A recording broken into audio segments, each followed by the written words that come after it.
It's Saturday morning அன்னைக்கு பார்த்தீங்கன்னா, ஆஃப்டர்நூனுக்கு egg கிரேவியும், ரசமும் செஞ்சுக்கலான்னு முன்னாடியே பிளான் பண்ணியிருந்தேன். அதனால சரி காலையிலே முட்டைய பாயில் பண்ண வச்சுட்டோம்னா, அப்புறமா கிரேவி மட்டும் செஞ்சுக்கலான்ட்டு அது பாயில் பண்ண வச்சுட்டு தான் அதுக்கப்புறம் பிரேக்ஃபாஸ்ட்டே செய்ய ஸ்டார்ட் பண்ணேன். அன்னைக்கு பிரேக்ஃபாஸ்ட்டுக்கு பார்த்தீங்கன்னா, கொத்தமல்லி சட்னியும், இட்லியும் தான் பிளான் பண்ணியிருந்தேன்.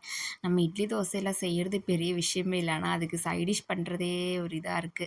முன்னாடி நாள் நம்ம ஒண்ணு பிளான் பண்ணுவோம். அத பண்ணலாம், இத பண்ணலான்னு. ஆனா காலையில ஒரு சில நாள் எழுந்திரிச்சதுக்கப்புறம் அந்த ஒரு மூடே போயிரும். அதுக்கப்புறம் ஆஸ் யூசுவல் பண்ற சட்னியே பண்ணிர்றது. அந்த மாதிரி தான் ஓடிட்டுருக்கு.